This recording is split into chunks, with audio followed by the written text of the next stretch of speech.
નમસ્કાર મિત્રો, સ્વાગત છે આપનું કેવલ્સ માઇક પોડકાસ્ટમાં.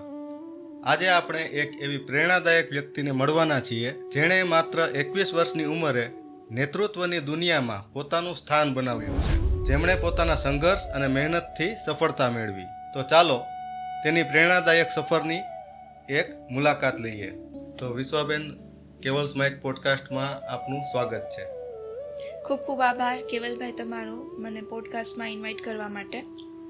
હવે સૌ પ્રથમ આપણે એ પ્રશ્નથી શરૂઆત કરીએ કે રાજનીતિમાં આપને આવવાનો વિચાર ક્યાંથી આવ્યો? રાજનીતિમાં આવવાનો મને વિચાર જે છે એ બચપનથી જ આવ્યો હતો, કારણ કે મારા જે દાદીમા હતા એ પણ 10 વર્ષ નગરપાલિકાના સભ્ય રહી ચૂક્યા છે બગસરામાં જ તે.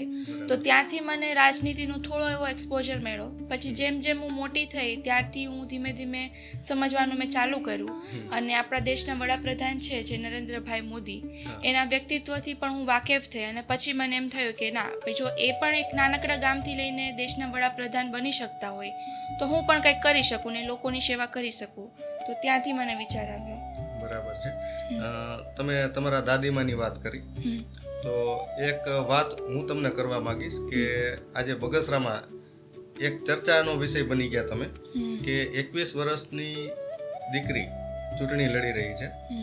તો જ્યારે રિઝલ્ટનો સમય હતો ત્યારે મારા ઘરે હું જ્યારે પહોંચ્યો ત્યારે મારા માતુશ્રીએ મને પૂછ્યું કે પેલા ઓલી 21 વર્ષની દીકરી જીતી ગઈ કે નહીં?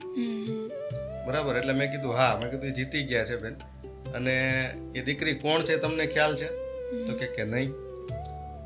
એટલે મેં કીધું તમારા બેનપણી હતા ચારુબેન, એના દીકરાની દીકરી. તમારા દાદીમાં અને મારા માતુશ્રી બંને એક જ ગામના છે અને બે બેનપણી હતા. મૂળ વતન એનું વંથલી. બરાબર. એટલે પછી એ તો વધારે હરખાણા કે એની દીકરી એના દીકરાની દીકરી છે, મને ખ્યાલ નહોતો. તો આજે ગામમાં એ પણ ચર્ચા છે જ તમારી કે 21 વર્ષની બગસરાની પ્રથમ દીકરી કોઈ ચૂંટણી લડી અને જીતેલ છે. હવે આ ચૂંટણીના માહોલમાં તમારા પરિવાર અને સમાજનો સપોર્ટ તમને કેવો રહ્યો?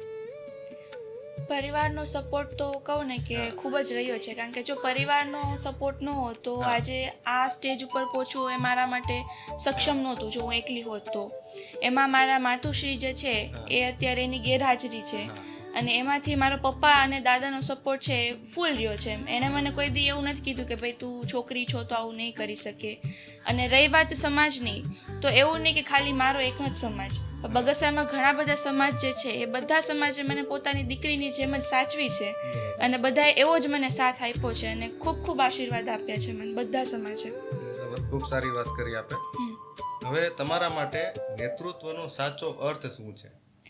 જો હું મારું કહું નેતૃત્વનો મારો જે વિચાર છે તો મારા માટે નેતૃત્વ એ એવી વસ્તુ નથી કે કોઈ ઉપર ધાક ધમકીથી તમે કામ કરો, રાડો પાડીને કામ કરો.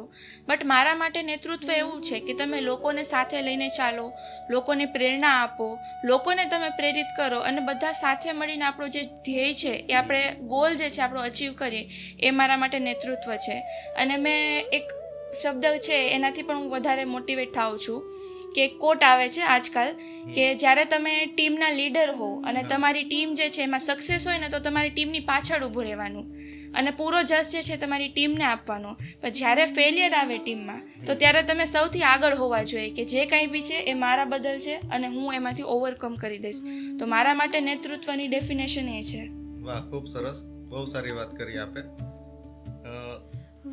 તમારી 21 વર્ષની ઉંમરે આજે જે તમારું વિઝન કે તમારી જે કહેવાય મેચ્યોરિટી એ લેવલ ખૂબ સારું છે. હવે જો તમને નગરપાલિકાના પ્રમુખ બનાવવામાં આવે તો આપ બગસરા માટે શું કરશો? જો તમારા બધાના આશીર્વાદ હશે અને નગરપાલિકા ચાહશે અને જો હું પ્રમુખ બનીશ તો પહેલાં તો મારો જે પ્રાઇમરી ગોલ જે છે એ જ છે કે પાર્ટીની ગાઈડલાઇન્સની સાથે ચાલી અને જે બેસિક નીડ હોય માણસની, શું બેસિક નીડ હોય કે સ્વચ્છ રસ્તા છે, સ્વચ્છ પાણી મળે, રેગ્યુલર વીજળી જે છે મળે, તો એ મારો પહેલો ગોલ રહેશે. બીજો મારો ગોલ એવો રહેશે કે આપણું બગસરા શહેર જે છે એને સ્વચ્છ રાખવામાં વાલ્મીકી સમાજનો એક ખૂબ મોટો ફાળો છે. તો વાલ્મીકી સમાજના જે કંઈ બી પ્રશ્નો છે જે મારા સુધી પહોંચ્યા છે અથવા તો ભવિષ્યમાં પહોંચશે તો એ પ્રશ્નોને પણ હું વાચા આપીશ અને બને એટલો હું એનો નિવાળો લાવવાનો પ્રયાસ કરીશ. બીજી વસ્તુ કે જો મને પ્રમુખ બનાવવામાં આવે તો ચૂંટાયેલા જે કંઈ પણ સભ્યો છે, પછી એ ભારતીય જનતા પાર્ટીના હોય કે કોઈ અન્ય પક્ષના હોય, બધાને સાથે રાખીને એ બધાના વિસ્તારમાંથી જે કંઈ પણ પ્રશ્નો આપે છે હું એને પણ વાચા આપવા માગું છું અને એ બધાનું નિરાકરણ કરવા હું માગું છું. બરાબર, ખૂબ સારી વાત કરી કે તમે બીજા પાર્ટીના ઉમેદવારો સાથે પણ કોઈ ભેદભાવ રાખવા માંગતા નથી અને આ જ એક સાચા નેતાની નિશાની છે. જે ગામનો વિકાસ તો જ થશે કે પક્ષ હોય કે અપક્ષ હોય કે કોઈ પણ સભ્યો હોય, આ બધા મળીને ગામનો વિકાસ કરે. ખરેખર જે લોકો ચૂંટણી લડ્યા છે એનો હેતુ તો એવો જ હોય છે કે ગામની સેવા કરવી. હવે રાજનીતિને કારણે તમારા પર થોડોક ભાર પણ વધવાનો છે, કાર્યભાર. તો આની સાથે તમારો અભ્યાસનું કેવું રહેશે? હવે નહીં, રાજનીતિ સાથે મારો અભ્યાસ જે છે એ ચાલુ જ રહેશે. અને મારું માનવું એવું છે કે ઘણા બધા દેશમાં એવા રાજનેતાઓ છે કે જે અભ્યાસમાં પણ આગળ છે, ખૂબ સારી એવી લાયકાત ધરાવે છે અને પોલિટિક્સમાં પણ ખૂબ સારું એવું કામ કરે છે. તો મને નથી લાગતું કે મારો અભ્યાસ જે છે એ રાજનીતિમાં મને નડતરરૂપ રહેશે. અને ભવિષ્યમાં રાજનીતિની સાથે સાથે જ મારો એવો ગોલ છે કે હું MSc પણ કરું અને ટીચિંગ ફિલ્ડમાં હું આગળ વધું. વાહ, ખૂબ સરસ. તો વિશ્વાબેન, એક કોઈ એવી હેબિટ કે કોઈ એવી આદત જે તમને સફળ બનાવે છે? જો એવી હેબિટની વાત કહું તો સાહસિકતા જે છે એ મને એવું લાગે છે કે એ હેબિટ જે છે એનો મોટો રોલ છે. કારણ કે ઘણા વ્યક્તિઓને વિચાર ઘણા બધા આવે છે બટ એ કરી નથી શકતા, સાહસ નથી લોકોમાં. સાહસ અને સંઘર્ષ જે છે એ મારા માટે ખૂબ મહત્વની હેબિટ હું ગણું છું. બરાબર છે, ખૂબ સરસ. હવે આજની યુવતીઓને તમે શું સંદેશો આપવા માંગશો? આજની યુવતીઓને હું એક એવો સંદેશ આપવા માંગીશ કે જે કાંઈ પણ ગેમ છે ને એ બધી માઇન્ડસેટની છે. જો તમે જીતો તો પણ એ તમારા માઇન્ડસેટથી અને જો તમે હારો ને તો પણ તમારા માઇન્ડસેટથી. અને બીજી એક વસ્તુ હું એવું કહેવા માંગીશ કે પોતાના માટે છે ને અવાજ ઉઠાવો. કારણ કે ઘણી વખત એવું થાય છે કે સમાજ તો રેડી જ છે તમને લોકોને હેલ્પ કરવા માટે, ઘણા બધા લોકો આગળ આવવા માટે તૈયાર છે, પણ તમે જ ક્યાંક માનસિકતા એવી રાખો છો કે ભાઈ હું આ નહીં કરી શકું. જો આજની દીકરી પ્લેન લઈને યુદ્ધ લડી શકતી હોય, આજની દીકરી રાજનીતિમાં આવી શકતી હોય, ડૉક્ટર બની શકતી હોય, સ્ત્રીઓ જે છે બાળકોને જન્મ આપી શકે, તો દીકરીઓ અને યુવતીઓ ગમે એ વસ્તુ કરી શકે. તો હું એક એ જ કહેવા માંગીશ કે be strong, stay yourself and be yourself. વાહ, ખૂબ સરસ.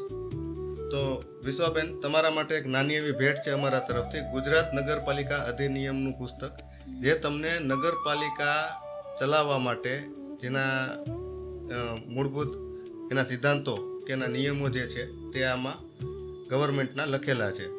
એ તમને ખૂબ કામ લાગશે. ખૂબ ખૂબ આભાર કેવલભાઈ તમારો. આ પુસ્તિકા જે છે મને ખૂબ જ ઉપયોગી નીવડશે. Thank you. વિશ્વાબેન સાથેની આજની વાતચીતથી એ સ્પષ્ટ થાય છે કે ઉંમર એ માત્ર એક નંબર છે. લોકો શું કહે છે એ મહત્વનું નથી, પણ તમે શું કરો છો એ મહત્વનું છે.